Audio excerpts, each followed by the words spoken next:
Woman Who Chat is sponsored by Grow Radio. Grow Radio is an online radio station dedicated to bringing you a different podcast on the hour, every hour.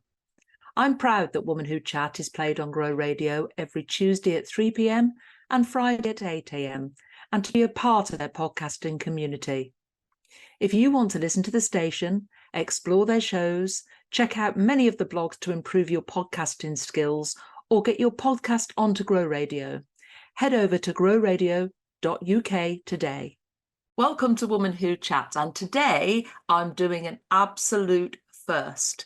This is the first man we've featured on Woman Who Chat, and this podcast has been going nearly 2 years now. So to feature our first man, I'm really excited. And I'd like to introduce you to Gus Bhandal, the M Guru. Hi, Gus. Hi, Sandra. Thank you so much for having me. And I'm very proud and honored to be the first man on your podcast. So, yeah, thank you. Well, you were the first man that came to mind. And I am going to interview a few men and chat to a few men this year. Good. And I just thought, who better? I mean, I've known you a long time, and we met many years pre-M Guru through networking. And you're an avid networker, aren't you? I am, yeah. I love networking, and I keep every year, like even one of my New Year's resolutions is I should do less networking and concentrate more on other things, etc. But I just love it so much, and so I might take that off my resolutions list, to be honest. And you know, I do all things visibility, and I think that you probably are one of the most visible guys I know right now. And it's all through, being orange, and we'll come on to that in a minute. Sure. Because everyone associates you with the colour orange. And we'll talk about that and how that came about. But tell us a little bit about your journey. I always like to ask my guests, how did you get to where you are now? What brought you to this place? Wow. It's interesting that so I don't have any regrets in life. And, all the little things that I've done in my life have led me to this point here, kind of thing, and will continue to lead me to various other points. So, born in the late 70s, born in Coventry, born and bred in Coventry, etc. 18, did a marketing degree. After trying lots of other subjects and failing at them, marketing was the one I wanted to do. It was the one I was good at. I worked for many corporate firms and all that kind of stuff, worked for local government, etc. And then I left that all behind to run a pub. And that's where the M Guru really kind of grew, because while I was running the pub, because I had to do everything, I was the landlord of a pub. So it's basically the staffing, the recruitment, the cashing up, the cleaning up, and I was involved in the kitchen and cleaning pipes and all this other kind of stuff, on top of like serving customers and actually making sure everybody's happy. And then I had to do the social media to get, bums on seats. So essentially, many years of marketing theory, I got to implement it while I was running a pub. And that's where my marketing agency kind of was born, because I thought other people should be able to outsource this service, because it's not, as you are well aware, as a business owner, you have to wear a million hats. And if I can help somebody wear the marketing hat on their behalf, then that's kind of where it came from. So 2017, I started my own marketing agency, and I've been doing this ever since. Fantastic. I didn't know about the pub, so you learn something new every day. Absolutely. And it's, you are sort of social media agency and you support people, but you specialize in LinkedIn, don't you? That's correct. Yeah, and again, it's one of those things that I always tell people that you should really concentrate on one or two channels and really kind of, make the most of those channels. As a social media manager, I think I've got about 40 different apps, social media apps on my phone, some that some people have never heard of, some that I've hardly ever heard of. But LinkedIn was where I got the most clients, where I was having the most conversations, where I was building the most relationships. And it just kind of grew from there. And now I help other businesses to do the same. And I mean, I was an early adopter of LinkedIn back in 2005 or 2006. And I was saying to people, I used to do LinkedIn training, believe it or not. Yes. Just for fun, really.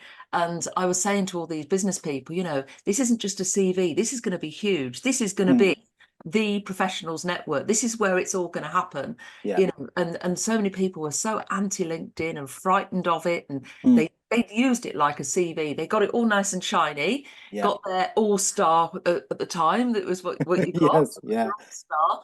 I don't even know if they still do that. And then suddenly, people then stopped using it. They felt they were set up and didn't use it. And I educate the women that I work with, and I say it's all about engagement, isn't it? Yeah, absolutely. And like obviously you've been on LinkedIn for a long time.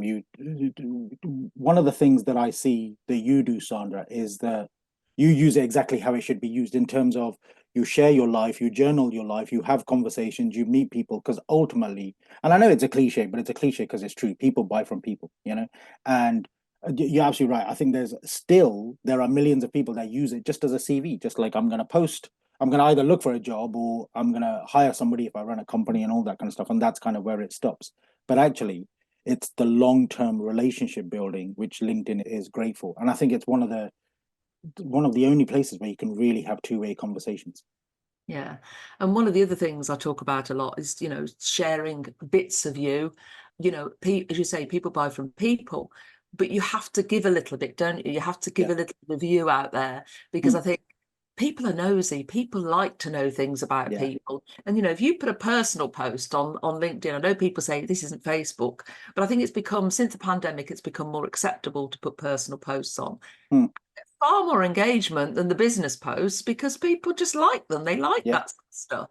Absolutely. I mean, I call LinkedIn the digital water cooler. It's the place where people have conversations. Like, like you're at work and you talk about work and all that kind of stuff. And then you go to the water cooler to talk about what you did last night, what you watched on TV, what you ate, what you're doing later on and all that kind of stuff. And I think that's where LinkedIn really comes into its own, because it's having those water cooler conversations. And it's where people get to know you. I think that's the thing. Otherwise, we're just all the same. We're just saying, this is my job. This is how much Yeah. I charge. Please give me some money. And quite frankly, anybody can do that, right? Yeah. And it's all about standing out for the right reasons and Mm. yourself visible. Yeah. So where did the orange come in? Because I mean, everything I see is orange. Your branding, your newsletter, your clothes, your Yeah. shoes, everything. You are so branded. It's Yeah. unbelievable. And everybody knows you because of it. Yeah. Yeah, and I really appreciate that. I think that's the thing is, when I started my business, it came from the whole Terry's chocolate orange thing. So I used to teach people about segmentation, and I used to use Terry's chocolate oranges as that. And to be honest, I forgot about it until I had a meeting with the Chamber of Commerce, and Marie Stevenson, one of the kind of the chamber advisors, she reminded me of it, and I was like, oh yeah, I used to do that kind of thing. It was really weird. So that's kind of where the story came from. But the orange bit, other aside from the Terry's chocolate orange, was when I started my business, the branding was going to be purple and silver. And I spoke to a branding specialist and I went through a number of colors. And when I saw it in purple and silver, I said, oh, that looks terrible. And I said, oh, can we try black and orange? And actually, we went through, it's a long story, but we went through color charts and all that kind of stuff. The black is supposed to signify luxury and the orange signifies warmth. And they go together. And as soon as I saw it, I was like, right, that's the color. And then obviously being a marketer and having to be visible and standing out and being different to other people, it just kind of grew from there. I started sending out orange chocolate to people, and yeah, just branding. I've got orange trainers, I've got orange bandanas and turbans and clothes and all the rest. I haven't got an orange car yet. My wife said that's the one thing we can't have. Yeah, unfortunately. Oh, I'm We live sure on a it's on main the road. list. It's definitely on the list. Yeah, we live on a main road, and she's like, no, that's the last thing we need. And I was like, okay, fair enough. But it's got you noticed, so it's Yeah. work. And I Yeah. remember all I was desperate to get was the Easter egg with the orange twirl in it. I was Yes. desperate for one of those eggs, and you brought one to me. But it's those little things, the orange Mm. twirls, the orange chocolate oranges, all those sort of things. They're Mm. little things that you use in your marketing, aren't they, to get engagement and things. Yeah, absolutely. It's one of those things, marketing is all about being memorable. It's being visible, it's standing out, and for whatever I'm remembered for. Like I'm not a chocolate maker, I'm not Willy Wonka, obviously, but people, the people associate things like whether it's the orange trainers or the orange clothes or the orange chocolate, etc. It's kind of it makes people think about something. I have branded pens, I have branded notebooks, which I send out and all that kind of stuff. And it's just that the combination of, oh, here's something here, and it makes me think of Gus. And you just never know where somebody thinks, oh, actually, I now need to speak to Gus because I need some of his services or whatever it may be. So I think that's, it's the correlation between the two. And I bet people send you orange things as well, don't they? They do. My wife hates orange chocolate, so that's one thing. So obviously, I've put on a few stone thanks to clients and stuff. But also, yeah, people see orange stuff and they tag me in it on social media as well, kind of thing. And it could be it could be anything. Like people see orange cars or orange bikes or orange doors or whatever, and they'll take a photo and tag me in. And I get a lot of orange chocolate at Christmas, which is great. It takes me until Easter to eat it, and then I buy loads of Easter eggs. So it's Yeah. Brilliant, brilliant. It's a great marketing tactic. I absolutely love it. Obviously, you're a man who supports woman who. You've been a judge. How did that feel for you, when you were judging women in business coming through? Because obviously you're a business owner, you understand the journey. What did you I'd be interested to hear, what was your impression and how did you feel about the judging process? One of the things about being a judge at the Woman Who Awards was the fact that I didn't feel out of place, if that makes sense. I don't. It's not a, although it's a women's network, it's not a women only network, and I think that's the thing, and that's so I absolutely felt part of it. It kind of took to it like a duck to water, and what I saw. So again, a long story. One of my first ever networking events was an event in Leamington. They don't do it anymore. And I invited one of my female friends to come along. And I never really kind of saw this before, but I heard all the men kind of talking down to her. And it was very much like, oh, where's your husband? Or is your husband the boss? And all that kind of stuff. And it was and because I invited her along, I felt incredibly bad kind of thing. And so I understand why some networks exist. And actually, particularly with the Woman Who Awards, it was great to be able to kind of to see the applications, to see what kind of people were writing, and the fact that there were some ridiculously powerful women as part of that kind of thing. And they're powerful not because they're women, but because of what they do and what they've learned and all that kind of stuff. And to celebrate them was just, yeah, just fabulous. Seeing them on stage, winning awards, being nominated in the first place. Yeah, I thought is fabulous. And it's a really, there's a lot of kudos, obviously, to you and to everybody else involved that make sure that kind of recognition happens. Yeah. And I've always said that, men are always welcome at my events. Men are always, and that's one thing about the awards. There are quite a lot of men in the audience, not just because they are there to support their partners, their wives, whatever, but colleagues as well. And it's really interesting that they come up to me afterwards and say, wow, that was so inspirational. And when you're putting stuff out there, just aimed at women, you don't realize that actually I get lots of messages from men as well saying, oh, I really enjoyed that was really good, or I love that post on socials, or so although I'm speaking to women, I'm actually speaking to men as well without realizing it, because they can be inspired in exactly the same way. Yeah, absolutely. I'm also part of a group called Digital Women, which is so it's run by a lady called Lucy Hall, and what she does is, so her goal is to help 1 million women to become like upskill in kind of like digital, like social media, etc. But men are involved in the network as well. For example, such as me, because she said, although I have my goal, which is to empower women, that doesn't exclude anybody else, because obviously everybody is part of the journey, etc. And I really feel that with Women Who as well. I think it's very much kind of everybody feels invested in the common goal of empowering women. Yeah. And it's why I had the Man Who Award last year, because I wanted to recognise the men who have supported Woman Who along the journey. And this year I'm inviting men to nominate themselves as well. I don't think they will. It's really interesting. And I'll make a note.